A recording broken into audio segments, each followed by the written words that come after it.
Good morning to all of you students. Welcome to Daffodils online classes.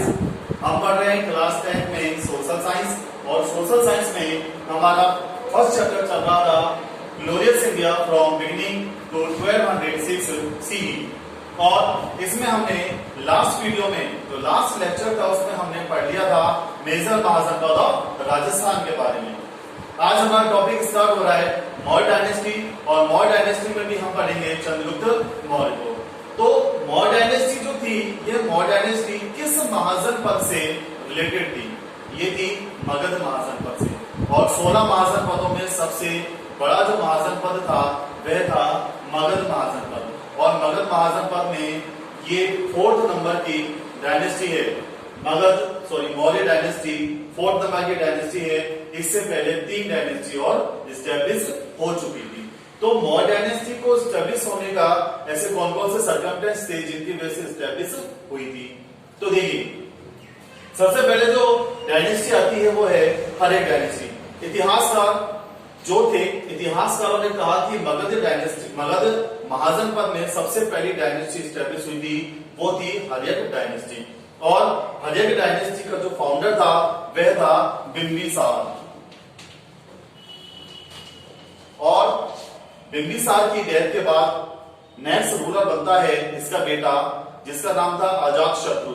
और अजातशत्रु अपने पिता की हत्या के बाद नया राजा बनता है और अपना कोरोनेशन करवाता है। अजातशत्रु के बारे में कहा जाता है कि उसने 2 टाइप्स के जो हथियार थे उनको इन्वेंशन किया था। एक का नाम था रथमूसल और एक का नाम था महाशिलाखंडक। जैसे रथमूसल आपने देखा होगा, बाहुबली मूवी है, उस बाहुबली मूवी में जो भल्लाल देव है, उस भल्लाल देव का रथ आपने देखा होगा। उस रथ में जो आगे चक्र सा लगा हुआ था वो वह था रथमूसल। और महाशिलाखंडक किसे कहते हैं? आपने देखा होगा, छोटी छोटी गिलोय जो होती है उसका बहुत बड़ा आकार जिसमें चट्टानों को खींचकर शत्रु सेना पर फेंका जाता है, वो महाशिलाखंडक था। तो उन्हें इन्वेंशन करने का काम किसका था? वो किसने किया था? अजातशत्रु ने किया था। अब इसके बाद नेक्स्ट रूलर कौन बनता है? इसका बेटा उदयन बनता है। और उदयन भी अपने पिता अजातशत्रु की हत्या करके नया किंग बनता है। उदयन ने एक सिटी को एस्टेब्लिश किया था जिसका नाम था पाटलिपुत्र। आप नाम सुना होगा, जिसे पटना बोलते हैं, पाटलिपुत्र, ठीक है। और ये किसने एस्टेब्लिश किया था? उदयन ने। और उदयन का यह लास्ट रूलर माना जाता है। और इसका जो कमांडर था जिसका नाम था शिशुनाग, क्या नाम था? शिशुनाग। और शिशुनाग ने एक नई डायनेस्टी को एस्टेब्लिश किया था जिसका नाम था शिशुनाग डायनेस्टी। तो दूसरी डायनेस्टी एस्टेब्लिश होती है जिसका नाम है शिशुनाग डायनेस्टी। अब इसका फाउंडर कौन था? इसका फाउंडर था शिशुनाग। उसने अपने नाम के ऊपर ही अपनी डायनेस्टी का नाम रखा था शिशुनाग डायनेस्टी। इसके बाद कालाशोक होता है और इसका जो लास्ट रूलर था उस लास्ट रूलर को मार दिया जाता है, इसके कमांडर, जिसका नाम था महापद्मनंद। और इस महापद्मनंद के द्वारा लास्ट रूलर को मारने के बाद एक नई डायनेस्टी को एस्टेब्लिश किया जाता है और उस डायनेस्टी का नाम था नंद डायनेस्टी। और इस नंद डायनेस्टी का लास्ट रूलर था घनानंद, या जिसको कभी कभी कह दिया जाता है धनानंद। एक ही नाम है, धनानंद कहो या धनानंद, दोनों का सेम है, ठीक है।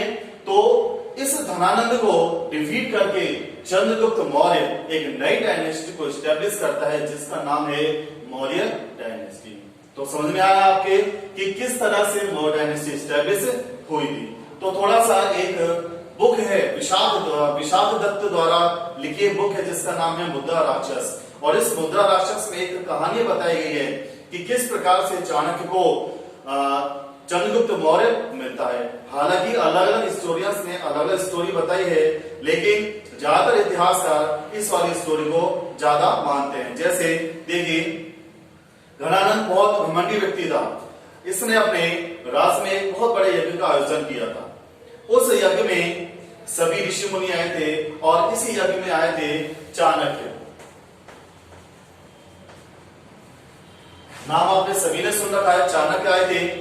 अब चाणक्य इतिहासकारों के अनुसार क्या है कि चाणक्य सबसे मतलब कुरूप थे, दिखने में बदसूरत से लगते थे, लेकिन ये बुद्धिमान थे। और दूसरी बात क्या थी इनकी कि इन्हें बहुत जल्दी गुस्सा आता था। तो एक बार क्या हुआ, जब ये उस यज्ञ में गए तो यज्ञ में जाने के बाद घनानंद के सामने जब ये बैठे तो घनानंद ने इनका अपमान कर दिया। तब चाणक्य ने क्या किया, अपनी शिखा चोटी खोला और प्रण लिया और कहा कि हे घनानंद, जब तक मैं तेरा समूल नाश नहीं कर दूंगा तब तक ना तो मैं अपनी शिखा को बांधूंगा, ना मैं तेरे राज्य में कभी कदम रखूंगा। तब ऐसी प्रतिज्ञा करके चाणक्य वहां से चल दिए और एक ऐसे व्यक्ति की तलाश में थे जो व्यक्ति घनानंद को मारकर उनकी प्रतिज्ञा को पूरी करने में हेल्प करे।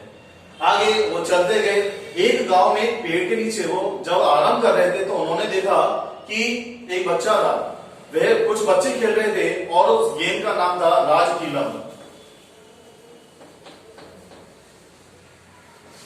राजकीलम उस गेम का नाम था और इस गेम में क्या था कि एक बच्चा था, वह बहुत सारे बच्चों का लीडरशिप कर रहा था। तो उसकी लीडरशिप को देखकर चाणक्य के मन में ये आया कि शायद यही वो बालक है जो मुझे मेरी प्रतिज्ञा पूरी करने में मेरी हेल्प करेगा। बाद में उस बालक को अपने साथ ले गए, उसके माता पिता से आज्ञा ली और उसे हर प्रकार की शिक्षा दी। जब वह बड़ा हुआ तो कुछ सेना लेकर उसने अटैक किया घनानंद के ऊपर, लेकिन घनानंद ने उसको डिफीट कर दिया। पहली बार चंद्रगुप्त मौर्य को हरा दिया था। जब हारने का रीजन पता चला तो यह था कि घनानंद की सेना के सामने चंद्रगुप्त मौर्य की सेना बहुत कम थी। तब चंद्रगुप्त मौर्य को चाणक्य ने ऑर्डर दिया कि आसपास के जितने भी रूलर्स हैं उन सभी को जीत लो।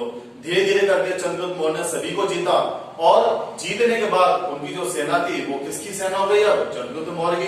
तब दोनों सेनाओं के बीच जो वॉर होता है, घनानंद की सेना और चंद्रगुप्त मौर्य की सेना के बीच बैटल हुआ और उस बैटल में ये बैटल होता है 322 बीसी को, और 322 बीसी में चंद्रगुप्त मौर्य बिंदुसार को डिफीट कर देता है और एक नई डायनेस्टी को एस्टेब्लिश करता है जिसका नाम है मौर्य डायनेस्टी। तो पता चला आपको किस तरह से मौर्य डायनेस्टी एस्टेब्लिश हुई। अब चंद्रगुप्त मौर्य के बारे में पढ़ते हैं। चंद्रगुप्त मौर्य का जो रूलिंग टाइम है वो है 322 BC to 298 BC, 322 BC से 298 BC। और पता ही है कि 322 के बाद 298 आ रहा है, दैट मींस ये टाइम किसमें चल रहा है, BC बिफोर ऑफ क्राइस्ट। ठीक है, वो आपको मैं समझा चुका हूं। अब देखिए स्टैब्लिश करने हैं, फाउंडर कौन था मौर्य डायनेस्टी का, चंद्रगुप्त मौर्य। चंद्रगुप्त मौर्य ने फाउंड किया था और पूरा जो भारत था उसको अखिल भारतीय साम्राज्य बनाया था किसने, चंद्रगुप्त मौर्य ने। अब अखिल भारतीय साम्राज्य का मतलब क्या हुआ, एक जब हमारा भारत अलग अलग पार्ट्स में डिवाइड था तो उन्होंने क्या किया कि पूरे भारत को एक किया और एक रूलर बन गए, इसे कहा जाता है अखिल भारतीय साम्राज्य। इसके बाद 305 में सेल्यूकस निकेटर अटैक करता है, बीसी में सेल्यूकस निकेटर अटैक करता है चंद्रगुप्त मौर्य के ऊपर। अब चंद्रगुप्त मौर्य के ऊपर जब अटैक करता है, सेल्यूकस निकेटर कहां का रूलर था, सीरिया का। अलेक्जेंडर जब हमारे इंडिया आया था 326 बीसी में, उस समय इसके साथ था, इसका कमांडर था।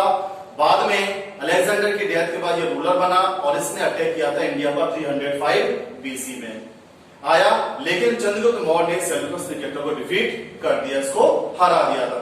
जब दोनों के बीच अलायंस हुआ तब संधि हुई, तो संधि में क्या था कि सेल्यूकस निकेटर ने अपनी बेटी हेलेना की शादी किससे कर दी थी, चंद्रगुप्त मौर्य से कर दी थी, और दहेज के रूप में बलूचिस्तान और सिंधु नदी का जो वेस्टर्न एरिया था वो सब किसको दे दिया, चंद्रगुप्त मौर्य को।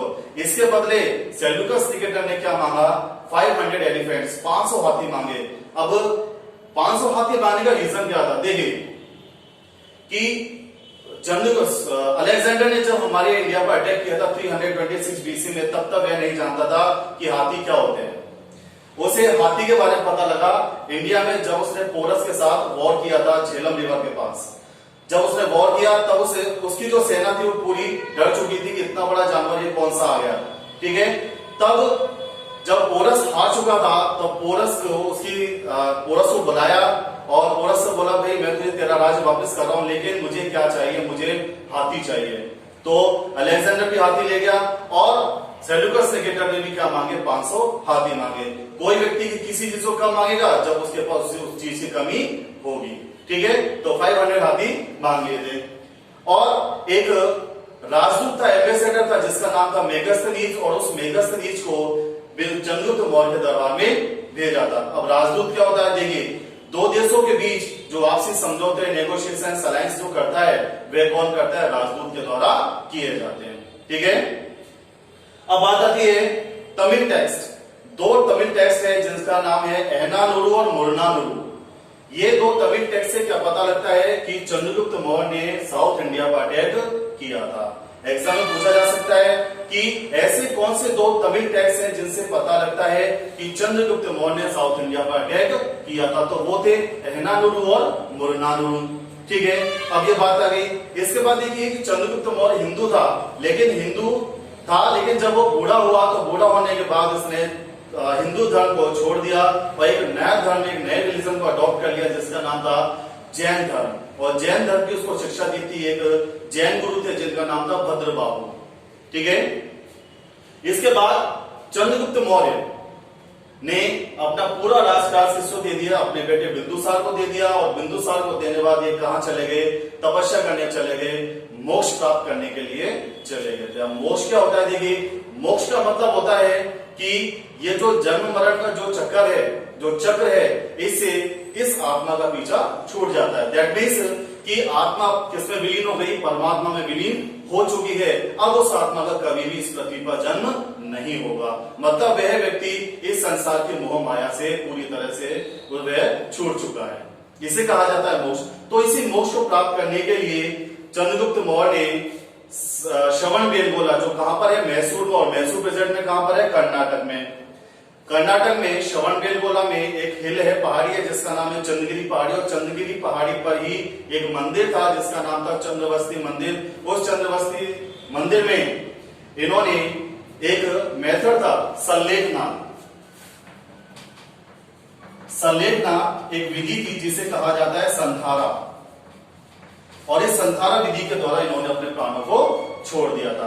अब संलेखना और संथारा विधि क्या है, देखिए जैन धर्म में इसको अपनाया जाता था, कुछ सालों पहले तक भी अपनाया जाता था, लेकिन सुप्रीम कोर्ट ने इसको मना कर दिया। इस पर प्रतिबंध लगा दिया कि कोई भी संलेखना संथारा को नहीं अपनाएगा। क्यों? क्योंकि हमें तो राइट मिला है, राइट टू लाइफ, जीने का जो अधिकार मिला है। अब इसमें क्या है, सुप्रीम कोर्ट के अकॉर्डिंग ये क्या है, ये आत्महत्या है, सुसाइड है। अब इसमें क्या होता है, देखिए कि व्यक्ति जब मोक्ष प्राप्त करने के लिए कहता है तो वह धीरे धीरे क्या करता है, खाना खाना छोड़ता है, धीरे धीरे पानी पीना छोड़ता है। और एक समय ऐसा आता है कि उस व्यक्ति को ना तो भूख लगती है और ना प्यास लगती है। और जो व्यक्ति ना कभी खाएगा ना पिएगा तो कुछ समय के बाद उसकी मृत्यु हो जाती है। तो यह जो विधि थी, यह विधि कहलाती है संलेखना या संथारा। तो हमने पढ़ा चंद्रगुप्त मौर्य के बारे में, चंद्रगुप्त मौर्य और किस तरह से इसने एस्टेब्लिश किया था और किस तरह से इसकी डेथ हुई थी। अब नेक्स्ट वीडियो में हम पढ़ेंगे बिंदुसार के बारे में। Thank you.